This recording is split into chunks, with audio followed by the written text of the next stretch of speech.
21절에서 마지막 절까지 우리 합독하십시다. 셈은 에벨 온 자손의 조상이요 야벳의 형이라.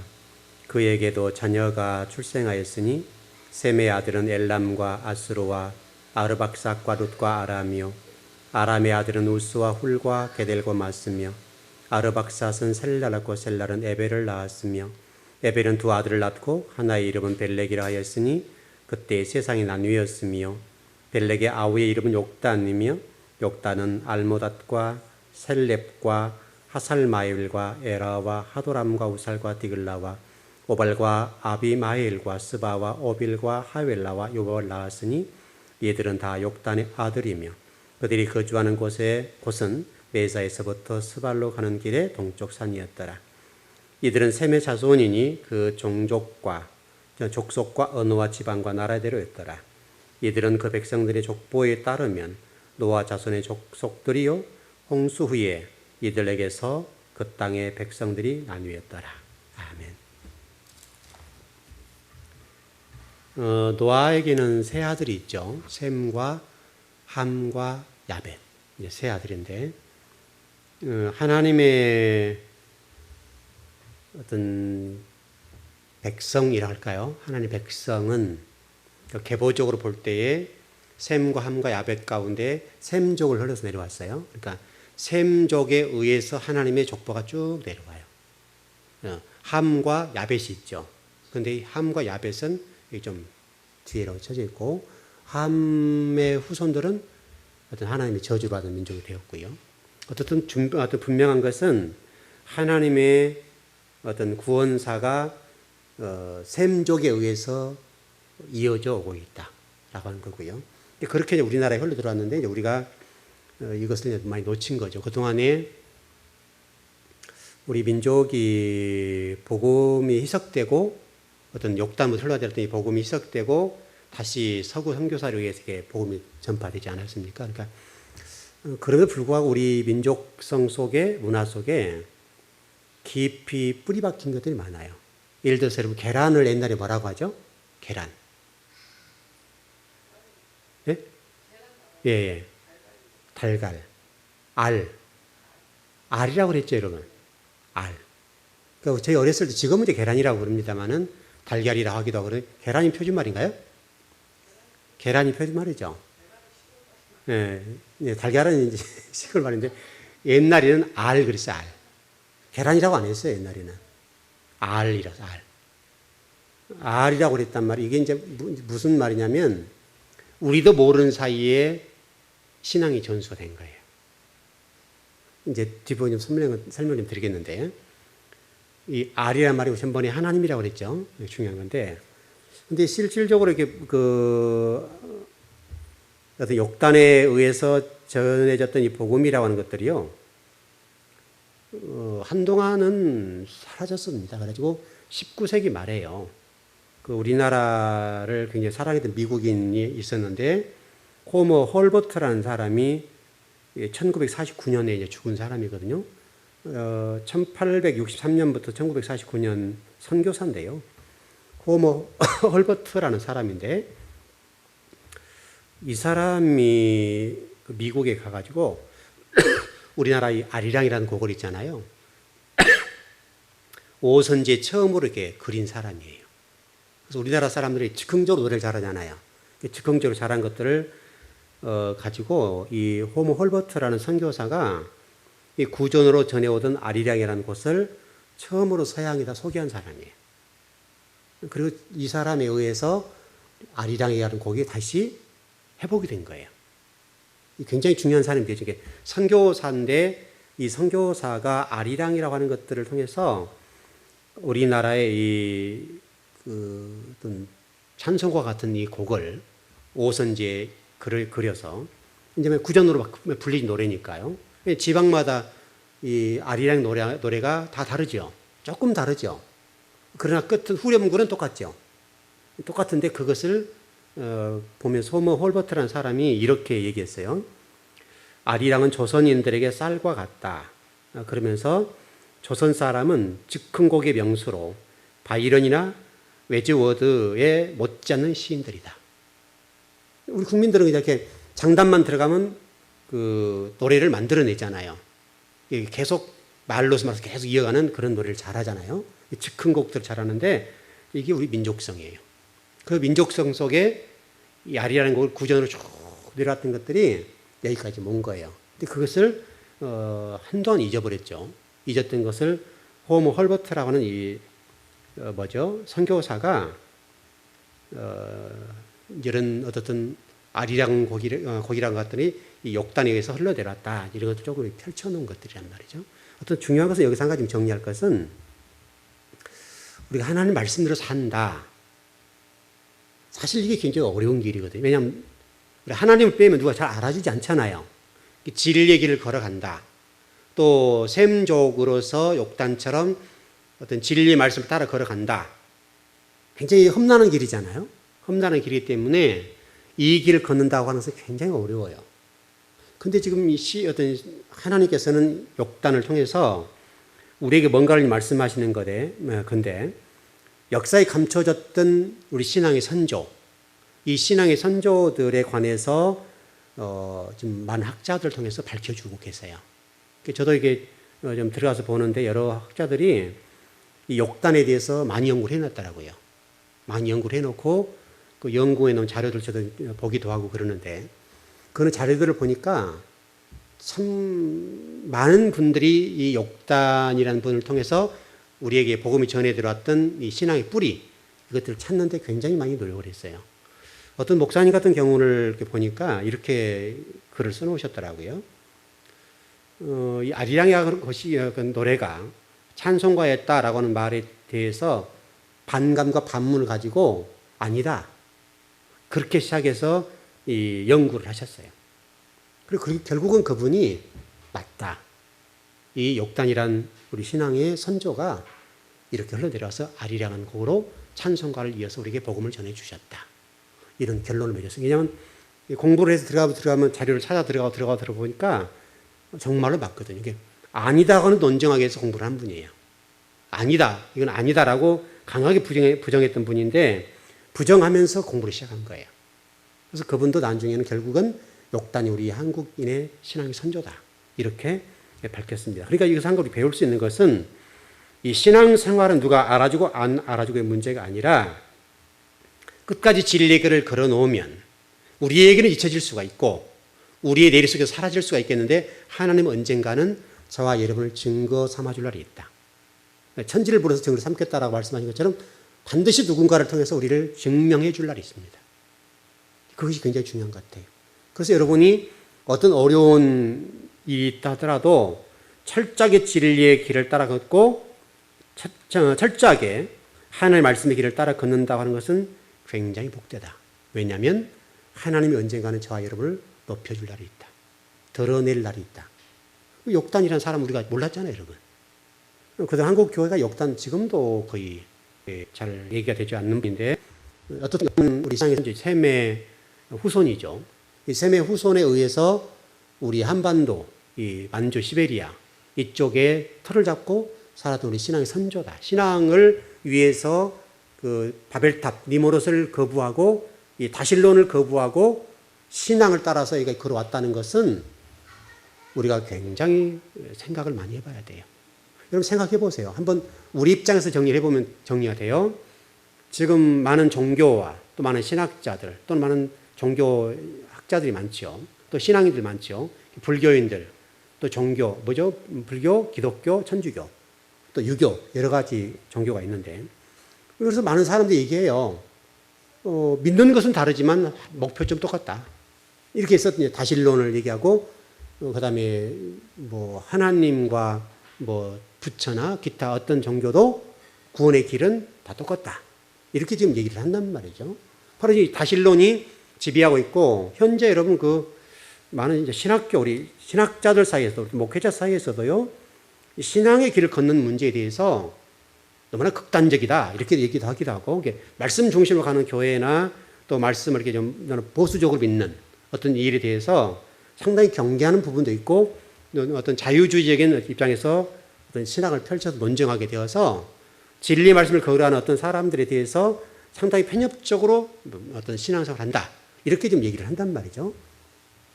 예를 들어서 여러분 요즘 동성애자 얘기 많이 나오죠. 동성애자에 관한 문제가 신학적으로 상당히 이게 좀 굉장히 좀 골치가 아픈 거거든요. 그러면서 이제 신학자들과 목회자 사이도 나뉘어요. 성소수자에 대해서 인정해 줘야 된다. 이렇게 이제 우리 목회자들과 신학자 사이도 이제 지지하는 층이 있고 철저히 반대하는 층이 있는데 반대하는 분들에 대해서 상당히 욕으로 넘어오는 경우에 지금요. 이게 너무나 극단적인 부분이다. 이렇게 좀 얘기를 하고 그래서 상당히 지금 이게 좀 너무나 어떤 신앙이라고 하는 것과 진리 말씀들이 너무나 어떤 우리 보편화된 상식 속에서 가치 속에서 생각하려고 하는 게 여러분 신앙이라고 하는 것은 욕단이죠, 여러분. 그러니까 니무롯이 지배했던 그 힘의 논리와 가치와 사상 속에서와 그 모든 어떤 세상적인 물질, 명예, 성공 이런 것들 뒤로 하고 욕단의 길을 걸었던 이 길은 외로운 길이란 말이죠.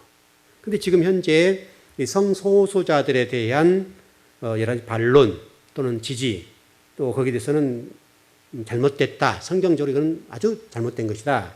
이러저런 얘기가 많이 나오는데 또 일부에서는 너무나 우리 목회자가 답답하다. 너무나 극단적으로 얘기한다. 해가지고 많이 욕으로 얻어먹고 질타를 당하고 있단 말이죠. 그럼 지금 이게 이런 상황 속에서 우리가 성소수자들에 대한 동성애자들에 대해서 성경적으로 분명히 설명될 수 있죠. 그럼에도 불구하고 많은 분들이 지지하게 되고 또 미국 같은 경우를 보면 이제 그 성소수자들에 대한 주례를 안 해주면 이제 목회자가 이제 어떤 법적인 제재를 받게 되는 이런 상황에 간단 말이에요. 결국 우리나라도 머지 않아서 이렇게 갈 확률이 많아진단 말이죠. 그러면 굉장히 웃지 못할 일이 벌어진단 말이죠. 그러면 여기에 대해서 어떤 목회자들이 자유롭겠냐 이거죠. 그래서 만약 우리 교회에 어떤 분들이 와서 신앙생활을 하다가 우리가 이렇게 동성애자인데 목사님 줄에 서 주시오. 했을 때 그러면 제가 어떻게 해야 되겠어요? 근데 법에서는 해야 된다. 해주라. 이렇게 얘기할 때 이걸 거부하고 나갈 수 있겠나? 쉽지 않죠, 여러분. 만약 거부했다면 이러면 어떻게 되겠어요? 그럼 그분들 교회를 떠날 거 아니에요. 그러게 되겠죠, 여러분. 그럼 또 다른 교회에서는 그분 받아주겠어요? 안 받아주겠어요? 또 받아주게 되고. 이런 웃지 못할 일이 발생할 수 있단 말이죠. 그러니까 이 교회라고 하는 곳이 만약 그런 분들에 대해서 그들의 어떤 성소수자들로서의 어떤 인격적인 부분을 인정하더라도 어떤 방법론에 있어서는 잘못됐잖아요. 성경적으로. 잘못됐으니까 교회에서 만약에 그것을 안 된다라고 얘기했다면 다른 교회도 안 된다라고 하면 좋겠는데 다른 교회는 된다 하면 어떻게 되겠냐고요. 여기서도 여러분 자유로운 목회자 있겠어요? 성도를 빼앗기게 되고 교회를 나가야 될 상황들인데 한 명을 교회 세우기 얼마나 어려워요. 근데 이게 쉽지 않단 말이죠. 바로 이런 것과 똑같아요. 신앙생활이. 그래서 지금 상당히 많이 이런 그 동성애자들에 대한 목회자들이 어떤 잘못됐다라고 주장하게 되면 그런 댓글들이 굉장히 많이 올라옵니다. 많이 올라오는데 거기에 대해서 목회자들도 또 그쪽에서 일하는 분들이 계셔서 그분들을 중심으로 목회하는 그런 분들도 계시고 지금 이런 일이 벌어지고 있단 말이죠. 그러면 이게 상당히 좀 쉽지 않은 거예요. 바로 여러분도 똑같잖아요. 여러분도 세상 속에 나가서 살아가는데 여러분들이 진리 말씀 따라 걸어가게 되면 세상 속에서 믿는 자들 가운데도 그냥 적당히 타협하고 가잖아요. 그럼 타협하지 않고 갔을 때 세상 사람이 이를 바라볼 때 어떻게 얘기하느냐고요. 다른 분은 그렇게 가던데 왜 당신만 그래? 라고 얘기하지 않겠냐고요. 그럴 때 우리가 얼마나 그 부분에 대해서 손해를 감수하고 신앙의 길을 따라갈 수 있겠느냐. 만만하지 않는 얘기들이에요. 그러나 욕단은요. 그럼에도 불구하고 그런 상황 속에서도 끝까지 하나님을 지켜냈어요. 하나님을 찬양하고 하나님만 바라보고 걸어갔던 신앙인이란 말이죠. 지금도 하나님은 저와 여러분에게 이 욕단의 후예로서 우리에게 지금 이 아리랑이라고 하는 노래를 통해서 신앙을 소개하고 있는데 이것이 욕단으로 과거형으로 끝나면 안 된다. 현재 진행형으로 욕단은 또 제2, 제3의 욕단이 우리에게서 나와야 된다. 여러분 그걸 말씀하려고 하는 거죠. 이미 욕단은 신앙이 좋았다. 그러면 그게 끝났다. 그럼 제2, 제3의 욕단이 나오지 않는다고 본다면 과연 그 욕단을 통해서 하나님 말씀하시려고 하는 메시지가 단절되잖아요. 그럼 지금 이 즈음에 우리에게 이 음성을 들려주시는 것은 다신론 숭배 사상이 만연돼 있고 또 기독교인들마저도 적당히 타협하고 적당히 다신론에 대해서 인정해주고 협조하고 협력해주는 어떤 상황이 전개되고 있는 상황 속에서 우리는 오직 하나님 한 분만을 섬기고 나가야 되는 이런 일들이 벌어지는데 그때 과연 우리가 그 길을 걸을 수 있겠나 이거예요. 어떤 손해와 여러 가지 어려운 일을 겪으면서도 우리가 그 길을 걸어갈 수 있겠나. 바로 이 문제예요. 하나님은 욕단을 통해 말씀하신 게 바로 그 부분이에요.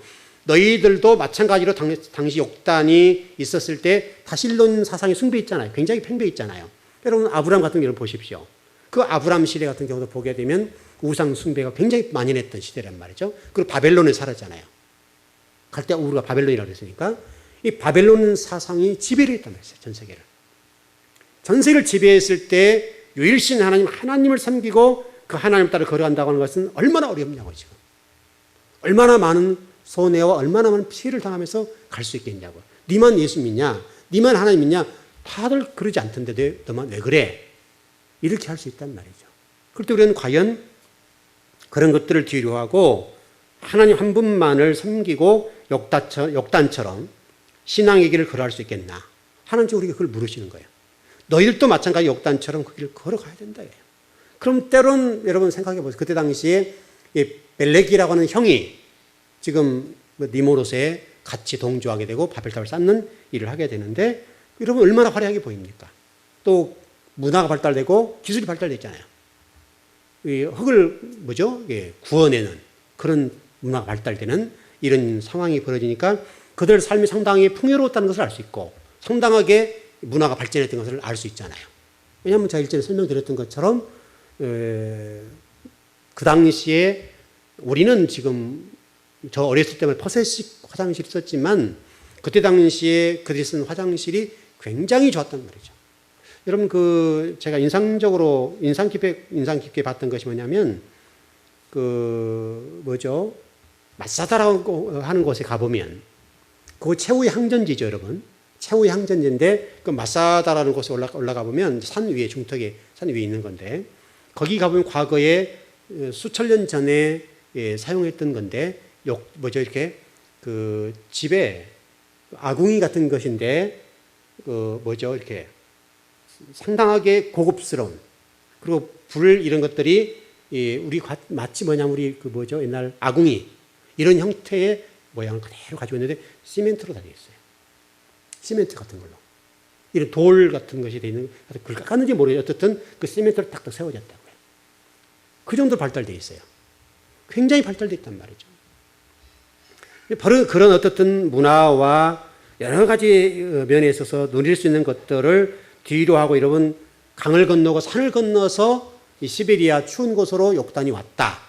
이걸 통해서 우리 하나님께서 말씀하시는 것은 너희들도 지금 다실론 사상이 팽배하는 이때 또 많은 신학자 목회자들이 그 다실론을 동조하고 따르는 이때에 너희들은 어떻게 할래?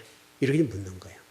그 길은 때로는 죽음의 길일 수도 있고 때로는 매를 맞을 수 있고 때로는 어떤 어려운 일을 겪을 수 있겠는데 너희들이 정말 일사하고 신앙을 가지고 갈 수 있겠느냐. 어느 교회 얘기를 들어보니까요. 어느 분이 잘 기억이 안 나네요.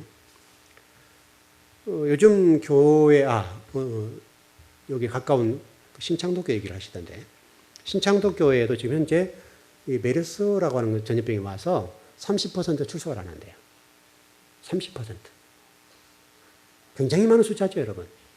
어느 교회는 20명 정도, 누가 얘기하셨더라? 20명 정도 개척해서 출석하는 교회인데, 한 명도 안 나왔대요. 그리고 목사님과 사모님만 예배 드렸대요. 여러분, 우리 천국 갈 수 있어요? 우리 이 정도로 여러분, 이런 전염병 앞에 이렇게 어떤 이 땅지향적인 생명의 소중성을 너무 생각하는, 죽으면 천국 가면 되죠, 뭐. 여러분, 그렇게 죽음이라 그렇게 두려운가요, 우리가? 여러분요, 이게 생각을 많이 해봐야 돼요. 지금 메르스가 왔는데, 교회들마다 예배 숫자가 30% 정도 감소했다. 현실적인 문제니까, 지금. 그럼 30%는, 물론 이제 이 전파성이 강하고 그러니까 이제 어떤 조심해야 될 부분이 있습니다만은, 그래서 이제 교회들도 많이 고민을 한다는 거죠. 그래서 어떤 교회는요, 영상으로 띄워준대, 영상으로. 교회 오지 말라고. 물론 일리 있는 얘기는 될지 모르지만, 이 정도로 우리의 신앙이 돼야 될까? 집단을 모이기 때문에 어려운 부분이 있죠. 어려운 부분이 없지 않습니다만은, 그래서 어떤 교회들은 지금 영상으로 예배를 이렇게 보내주고 띄워준다는 거예요. 이 현실의 문제, 현실 문제. 그리고 실질적으로 그렇게 하지 않는 교회 가운데 30%의 성도가 감소됐다. 이게 아주 심각한 얘기죠. 상당히 심각한 문제로 지금 받아들이는데, 그러면 여러분 그 정도로 우리가 신앙생활을 해가지고 천국 갈 것 같아요, 여러분? 어떨 것 같습니까, 여러분 생각에? 죽으면 죽으리라 하고 나오는 분도 있고, 아니면 이 땅이 좋다, 뭐 저승보다 뭐 이 땅이 좋다, 뭐 그런 생각을 가지고 어쩔지 모르지만, 어떻든 지금 현재 한국교회 현주소가 이 메르스 앞에 30% 성도가 감소됐습니다. 출석률이. 그러면 굉장한 겁니다, 여러분. 굉장하게 감소된 겁니다. 하여튼 우리 교회는 별 차이가 없는 것 같은데, 뭐 숫자가 뭐 워낙 많지 않으니까 별 차이는 없는데, 강북구는 좀 그렇게 괜찮은 것 같아요. 보니까 괜찮은 것 같긴 한데, 강북구 이쪽에 지금 아무런 문제가 없는데 불구하고 이쪽 지역의 교회들 가운데도 예배 숫자가 30% 감소됐다라고 하는 것들은 상당히 생각해 볼 부분 같아요. 우리 역단이라는 신앙의 관점에서 보면 상당하게 생각해 볼 문제가 아니겠나. 예배 드리다 죽으면 어떨까요, 여러분? 일부러 죽을 필요는 없지만 예배 드리다가 죽을 수 있다면 한번 생각해 보세요, 여러분. 여러분 제가 이제 거의 4주째 지금 상당히 맥을 못 추는데, 그래도 제가 새벽 예배 한 번도 안 빠졌죠. 예배 한 번도 안 빠졌죠. 어떤 때는 그냥 좀 누워 있었으면 좋겠다 할 정도로, 목이 안 나왔잖아요. 목소리가 안 나올 정도로 힘들었으니까 지금 좀 많이 좀 좋아진 편인데, 그래서 새벽 예배 한 번을 제가 빼먹지 않았어요. 왜냐하면 그 일은 제가 해야 될 일이고, 제가 서에 있어야 할 자리이기 때문에 아무리 힘이 들고 정이 끙끙 앓고 또 더 힘들어도 제가 한 4주 정도 이렇게 거의 몸이 좀 그랬는데, 그런 동안에도 어떤 수요 예배나 금요 또 새벽 예배 단 한 번도 빼먹어 보질 않았어요. 왜냐하면 그것은 죽어도 해야 될 일이니까. 제가 뭐 입원해서 어쩔 수 없이 병원에 허락하지 않고 외출을 허락하지 않는다, 그건 모르겠지만은 어떤 그런 입원하지 않고 좀 버텨오고 있으니까 제가 있는 동안에는 어떻든 예배를 바르게 드려야 되겠죠. 그렇다고 여러분 제가 아무리 힘이 들어도 예배의 준비를 소홀히 했냐? 그러진 않아요. 아무리 힘이 들고 어려워도 예배 준비 철저히 하고 주일 예배도 마찬가지로 철저하게 준비해요. 그래서 한 주로 우리 모든 게 끝날 수도 있고, 오늘 이 예배가 마지막일 수도 있잖아요, 여러분. 여러분 그러지 않습니까? 오늘 이 예배가 마지막 예배가 될 수 있다면, 누구에게는, 또 저에게도 마찬가지. 또 주님이 오늘 밤에 오실 수도 있고, 그러니까 저에게 부여한 이 사명에 관해서는 어떤 일이 있더라도 지켜내야 되는 거예요. 여러분도 마찬가지. 여러분 제가 좀 더 쉬면 좋죠. 저도 쉬면 좋고, 그러면 더 회복이 빨랐을지도 몰라요. 그러나 아무리 힘이 들었지만 이 일을 해내려고 애를 썼던 이유는 저의 일이니까, 제가 서야 될 자리고 저에게 주신 사명이기 때문에 그 일은 반드시 해내야 된단 말이죠. 이게 이제 우리의 신앙이죠. 이게 이제 신앙의 고백, 이런 측면이죠. 제가 금방 말씀드린 대로 제가 입원해버렸다면 그건 어쩔 수 없는 상황들이잖아요. 그런 경우는 어쩔 수가 없지만 입원하지 않고 버티고 왔으니까, 때로는 가서 제가 링거도 맞고 왔단 말이죠. 힘드니까 워낙. 그래도 제가 예배를 빼먹거나 새벽 예배나 이런 것들을 절대 빼먹지 않았다고요. 그것은 왜? 그것은 한 사람의 목회자로서 설령 그러다 죽는다 하니 있더라도 그 일은 해야 된단 말이죠. 그게 신앙이죠, 여러분. 그게 신앙. 좀 힘이 붙이고 좀 힘은 들고 또 메시지는 짧을 수는 있겠으나 그러나 그 일은 해야 되는 거예요. 그게 신앙이에요, 신앙. 여러분 앞으로 그런 고백을 해야 될 시간이 있을 겁니다. 여러분 매일매일 삶 속에서 여러분들이 일사가고 하나님을 찬양하다가 죽는 한이 있더라도 예배하는 하나님 찬양하는 일, 진리를 따르는 일에 관해서는 이게 걸어가는 거죠. 그러다 죽으면 순교할 수 있는 거죠. 제가 언제가 성경 공부하는 것이 순교다. 예배도 여러분 순교할 수 있는 거죠. 순교를 할 수 있는 거죠. 예배라고 하는 것들이 우리가 얼마나 소중하게 생각하고 귀하게 여기느냐에 따라서 우리 신앙이 달라질 수 있으니까. 결국은 그럴 겁니다. 거기에서 달라질 것이고, 메르스라고 하는 것들이 와서 한국 교회 30%의 어떤 예배 출석률이 감소됐다. 그래서 많은 교회들이 지금 굉장히 걱정을 하고 있습니다. 굉장히 걱정하게 되는 것은 이해는 되지만, 그러나 우리가 30% 감소됐다는 사실은 상당히 생각해 볼 부분입니다. 더 감소될지 모르겠어요. 확산되면 계속요. 감소될지 모르죠. 물론 유익한 면도 있죠. 감소, 이게 전염병이 더 퍼지는 것들을 막을 수 있으니까 유익한 점은 있습니다만은, 그러나 우리가 하나 기도하고 이렇게 가면 또 하나님이 때를 따라 고쳐줄 수도 있고 또 안 할 수도 있고, 그건 아버지 영역이니까. 우리 생명이 누구에게 달렸다는 거예요? 하나님께 달렸잖아요. 그걸 확실하면, 하나님에게 내 생명이 달렸다고 확신한다면 그 어떤 것 앞에도 굴하지 않고 걸어가는 거죠. 그게 이런 신앙. 그런 걸 통해서 우리 신앙을 증명하는 것이 이런 메르스 왔기 때문에 예배 못 드린다. 그래서 어떤 교회는 예배를 폐할 수도 있단 말이죠. 그렇게 간다고 한다면 우리가 예배와 이 신앙이라는 것들이 도대체 뭐냐? 혼선이 올 수 있단 말이죠. 그러니까 여러분과 저는 설령 우리가 예배 드리다가 하나님 앞에 가는 한이 있더라도 이 문제에 대해서는 우리가 정말 일삭하고 신앙을 고수하고 그 신앙 앞에 흔들리지 말고 걸어가면 되는 것 아니냐. 여러분, 천국이 좋아요? 이 땅이 좋아요, 여러분? 천국이 좋죠, 여러분. 근데 우리는 천국은 좋은 줄 아는 천국은 안 가고 싶잖아요. 이게 참 이상한 논리예요. 천국이 다 좋다게, 다 어떤 분이나 신앙인들이 물어보면 다 좋다 그러는데 천국은 빨리 안 가고 싶어요. 여러분, 예배 드리다 가면 어때요, 여러분? 근데 이게 좀 우리가 왜 좀 잘 안 되는 것 같아요. 근데 우리가 과연 이런 측면에서 욕단이란 사람을 볼 때 우리가 욕단을 따라갈 수 있겠습니까? 한국의 이 현 주소가 욕단의 어떤 신앙을 따라갈 수 있냐 이 말이죠. 여러분 따라가십시오. 천국이 좋은 곳이에요, 여러분. 훨씬 좋은 곳입니다. 거기 가면 근심도 없고 걱정도 없고 눈물도 없고 아픔도 없고 훨씬 좋은 거란 말이죠. 근데 우리가 이제 장례식 치러보면요, 왜 그렇게 우는지. 물론 이제 이별이라고 하는 것이 있기 때문에 그런 슬픔이 있죠. 있지만은 정말 우리 그 김환란 박사가 얘기했던 것처럼 나에게 행진곡을 들려주라. 행진곡을 들려주라. 행진곡.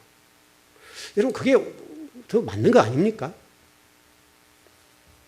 이번에 그 신고사님 시어머니 돌아가실 때 이제 혹시라도 해서 제가 말씀 준비해 좀 다녔거든요. 혹시 예배 드릴 시간이 있겠다 싶어서 준비를 다녔는데, 제가 집례하게 된다면 저는 장례곡을 안 부르고 싶었어요. 그래서 다른 곡들을 제가 준비해 갔는데 그럴 시간이 없었고 그럴 안 됐습니다만은, 실질적으로 너무나 우리가 이 장례식을 너무나 서글플 정도로 보는 거, 이쪽이 좀 우리가 문제가 되는 것 같아요. 좀 이렇게 찬양으로 보내드리고 정말 하나님 나라 갔다는 거 기쁨의 노래를 부르고 기쁨의 눈물을 흘릴 수 있으면 얼마나 좋을. 우리 어머니가 사실 이렇게 하늘나라 가서 너무 좋다. 이 정도로 우리가 지금 신앙 골목에서 얼마나 좋을까. 근데 우리는 너무나 이게 땅지향적이에요. 장례 하나를 치르는 문제 있더라도 믿는 사람들 그 장례 이번에 가서도 보니까 다 믿는 사람 많더라고요. 목사님들 와가지고 이렇게 다 가운을 입고 오셔서 장례 집례하고, 근데 다 울음바다인 거예요. 여러분 또 다 웃고 있지 마십시오. 그런 것은 아니겠지만 어쨌든 그래서 너무나 우리가 좀 서글퍼해야 될 일은 아닌 것 아닌가. 너무나 우리 장례 문화가 너무나 땅지향적인 어떤 정중심적인 정적인 그쪽이 좀 매여 있는 건 아니냐. 정말 여러분, 우리 부모님이 천국 갔다는 거 참 좋은 일이잖아요. 어쨌든 이게 좀 잘 안 되는 것 같아요. 참 이게 어려운 문제 같아요. 그 장례식 가서 참 이게 표정 관리가 쉽지 않죠, 여러분. 참 쉽지 않습니다. 웃을 수도 없고 울 수도 없고. 참, 왜냐하면 문화 자체가 이렇게 됐으니까. 그러나 여러분, 하늘나라 간 것은 아름다운 겁니다. 아무나 하늘나라 가는 것은 아니잖아요. 굉장히 귀한 건데, 우리는 너무나 이 장례 문화들이 너무나 땅지향적이고 청중심적인, 굉장히 그래요. 평소에 좀 잘하든지, 평소에는 별로 잘하지도 않으면서 꼭 돌아가시면 효자 놀아달라고 하고, 효녀 노릇하려고 한단 말이죠. 여러분 평소에 여러분 이생에 살 때 물 한 모금을 제대로 준 것이 훨씬 나은 거예요. 여러분 안 그렇습니까 여러분? 살아 계실 때 물 한 모금 제대로 드리고 훨씬 낫지. 돌아가신 다음에 이번에도 보니까 참 내가 믿는 사람들 앞에 좀 그러던데 여러분 그 한 줌 흙을 담는데 이게 그릇 하나가 얼마짜리인지 아세요 여러분? 얼마짜리 있겠어요 여러분 생각에? 100만 원짜리야 100만 원짜리. 불태버렸는데 이 수의 같은 경우도 굉장히 100만 원짜리였어요. 100만 원짜리. 여러분이 흙을 담는데 100만 원 필요합니까 이거? 한 6만 원 7만 원이면 될 걸 가지고 이게 완전 낭비잖아요 여러분 낭비. 또 여러분은 어떻게 생각할지 모르니까 다 사는 생각이 다르니까 그런데 돈을 낭비할 거예요. 그런 돈이면 그래서 10만 원 정도 써 90만 원 하나에 드린다. 얼마나 멋져요 이게 여러분. 왜 그런 머리는 우리 안 들어오고 신앙 안 돌아갈까요? 그런 관점에서 100만 원짜리 우리가 생각하고 있지만 그러나 10만 원 정도 쓰고 90만 원 하나에 드리자. 그래서 아니면 뭐 선교사를 돕는다 아니면 가난한 나라에 90만 원을 탁 어머니 장례 이 비용 가운데 좀 전략한 비용들을 그런 일으로 보낸다면 여러분 그게 그러면 신앙 아닙니까 여러분? 모르겠습니다. 여러분 그렇게 하나님 나라를 섬겨야지 엉뚱한 데다 그렇게 쓸 필요 없잖아요. 어차피 꽃이 나와버리고 다 태워버릴 거 화장해버릴 것을 뭐가 어쨌다고 이렇게 그 노잣돈 들인 심정으로 이렇게 좋은 옷을 다 배달해서 보내냔 말이죠. 그런 돈이 한 200 전략이 되잖아요. 200만 가져도 여러분 한 사람의 선교사를 도울 수 있고 가난한 나라는 교회 하나를 세울 수 있는 돈이잖아요. 교회 하나를. 또 우리 성도들도 그러실라. 좀 그러지 않았으면 좋겠어요. 저한테 그렇게 장례를 문의하거나 제가 집리하게 되는 경우는 그렇게 쉽게 허락하지 않을 겁니다. 되도록이면 싸게 하고 그런 돈을 전략해서 하나님 나라 의를 쓰도록 하면 그럼 제 얘기가 잘못됐습니까? 제가 목회자이기 때문에 그렇게 설교하나요? 그 외에도 전략할 게 많죠. 우리 정말 허례의식이 얼마나 우리나라 심하냐고 지금 허례의식이.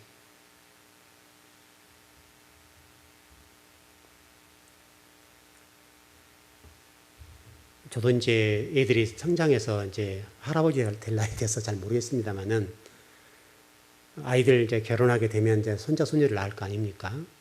그럼 이제 100일 돌아오고 뭐 그렇게 되게 뭐 돌도 돌아오고 그럴 텐데 또 지들이 한다고 하니까 말릴 수는 없겠는데 또 결혼도 마찬가지고 여러분 결혼한 분 하나를 봐보십시오. 얼마나 엉뚱한데 돈을 많이 씁니까 여러분? 여러분 교회에 와서 경건하게 탁 드리고 탁 식사 한 끼를 끝내면 얼마나 멋져요. 그리고 나머지 지출될 돈들 그거 좀 모아서 자기 살림을 못하든지 아니면 하나님 나라를 위해서 쓴다면 멋지잖아요 여러분. 그런 돈을 내게 하나님 나라와 의를 쓰면 너무너무 좋은 거란 말이죠. 근데 돈은 없다고 얘기하면서 그런 돈을 팡팡 쓰는 거예요. 팡팡 쓰는. 여러분 생각해봅시다. 결혼 비용이 어느 분들은 1억, 2억도 들어가고 몇 억도 들어가고 그러는데 교회에서만 단촐하게 경건하게 예배드리고 간단하게 식사하고 그래서 식사도 이렇게 할 수 있잖아요. 그래서 1인당, 2당이라고 봅시다. 그냥 10,000원 들어갈 거 5,000원 들어간다 합시다. 그럼 양해를 구하는 거죠. 여러분의 좋은 음식을 대접할 수 있으나 선포하는 거죠. 여러분에게 개인당 10만 원, 10,000원 들어갈 거, 뭐 10만 원도 마찬가지입니다만, 뭐 10,000원 들어갈 거, 이번에 5,000원 들어가고 5,000원은 이것을 멋지게 한번 쓰고 싶습니다. 여러분, 그걸 양해해 주세요. 여러분, 그게 더 훨씬 더 멋지지 않습니까, 여러분?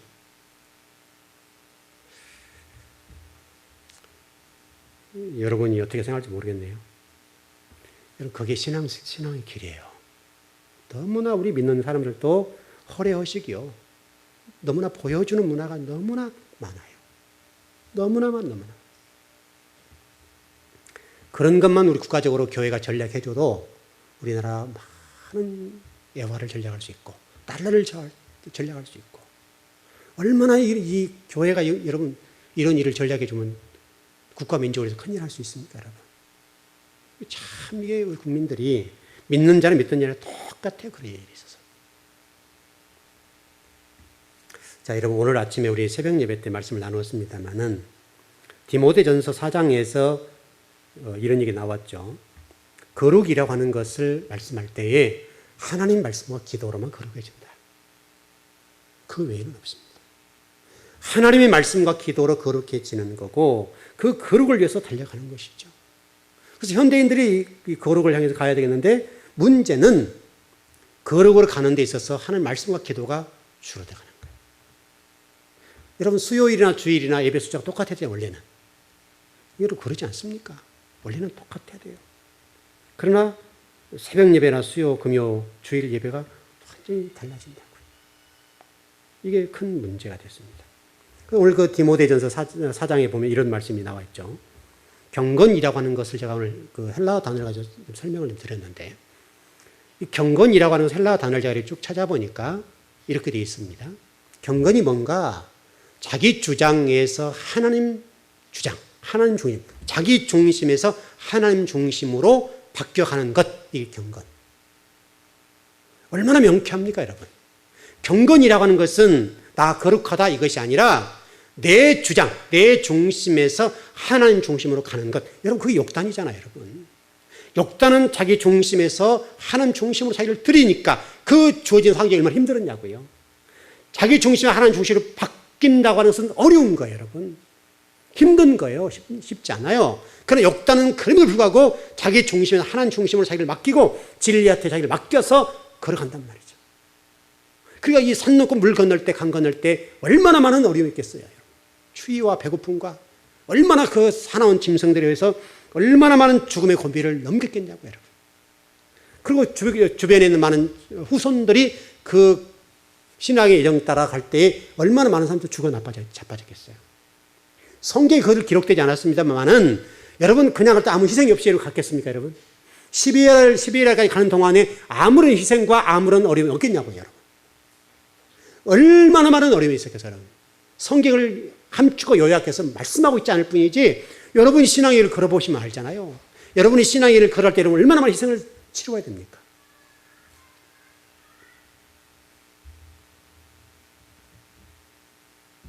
여러분 우리 이번 주에 말씀을 나눴던 대로 창세기 3장 17절에 19절 말씀을 절대 잊지 마십시오. 여러분이 땅에서 어떻든 하나님의 사람 복을 받거나 또 하나님에 의해서 어떤 은혜를 받고 싶으시거든 땅이 여러분 사업, 여러분 직장, 우리 땅의 문제는 아니니까 지금. 그 땅이죠, 여러분에게는. 여러분의 사업장이 땅이고 여러분 직장이 땅이란 말이죠. 여러분의 직장과 여러분 사업장의 복을 받고 싶으시거든 하나님 말씀대로 걸어가면 돼요. 땅은 우리가 지금 농경문화가 아니죠, 여기 서울은. 시골은 땅이겠고, 우리에게는 농경문화가 아니고 도시에서의 삶이니까 여러분의 사업장과 직장의 문제잖아요. 또 여러분 자녀 공부하는 학생도 똑같습니다. 여러분 공부하는 학생들은 학교 안에서 능력 있고 실력 있고 미래의 복을 받기를 원한다면 철저하게 진리 말씀 따라 하나님의 길을 따라 걸어가는 거죠.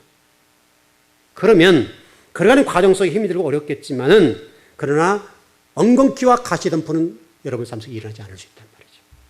그러나 여러분이 그것을 거역하고 진리 말씀 따라 걷지 않고 하나님 중심으로 살지 아니할 때는 땅이 저주를 받아서 결국 여러분이 저주를 받는 거죠.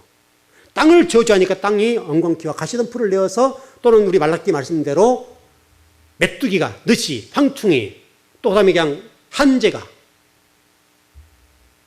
우리 모든 곡식들을 싹 없애버린 거죠. 그리고 그 남아있는 것도 여러분 다 다른 나라 다 가져가 버리잖아요, 여러분. 그렇게 하잖아요. 결국은 그런 거예요. 그러니까 여러분이 하나의 복을 받고 싶고 여러분 인생의 복을 받고 싶으시거든 하나님과 여러분 관계가 좋으셔야 돼요. 하나님을 철저하게 신뢰하고 하나님 철저하게 경외하셔야 돼요.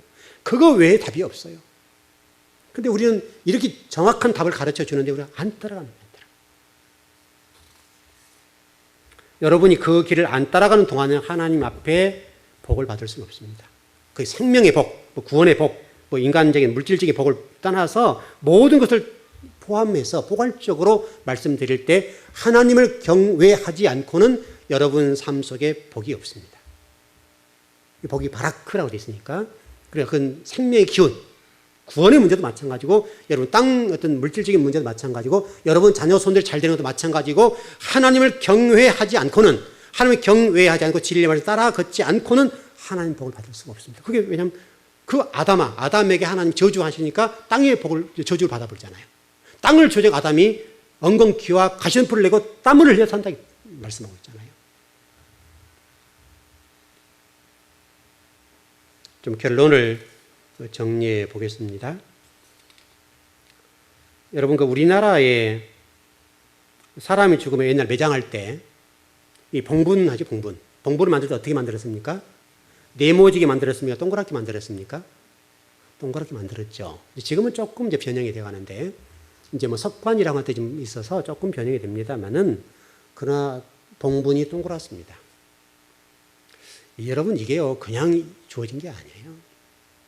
바로 이게 원형이잖아요. 지구 모양이고, 알. 하나님을 찬양하는 큰 알. 계란을 알이라고 했던 거 똑같단 말이죠.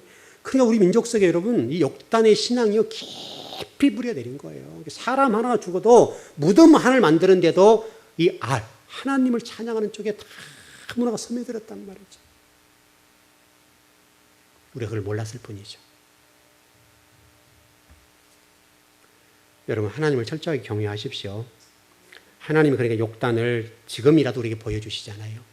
수천 년 지난 인물입니다만은 수천 년 전에 우리 신앙의 선조였던 이 욕단이라는 우리 신앙의 할아버지를 통해서 너희들도 그렇게 걸어가라고. 반드시 하나님 우리를 증명해 줄 날이 있다고. 하나님 나라에서 말할 거 없고 이 땅에서도 하나님 저와 여러분들 결코 잊지 않고 그런 신앙에 대해서 하나님 반드시 여러분들 다른 사람 살려내기 위해서 여러분들을 증거 삼으실 날이 있다고 말씀하신다는 거죠. 여러분, 욕단이 아마 1시간 정도 더 할지 아니면 끝내야 될지 모르겠습니다만은 좀 양으로는 상당히 남았는데요. 뭐 거의 더 이상 안 해도 될 것 같습니다. 충분히 되긴 됐는데 잘하면 1시간 정도 더 하고 그럼 마치려고 그러는데요. 이번에 여러분이 욕단을 공부하는 거 이거 절대 잊지 마십시오. 잊지 말고 몇 시간에 걸쳐 공부를 했습니다만은 이게 그만큼 중요하니까요. 여러분 창세기에서 이거 좀 다 배우잖아요. 여러분 욕단의 후예로서 또 다른 욕단이 꼭 되십시오. 예, 기도하겠습니다.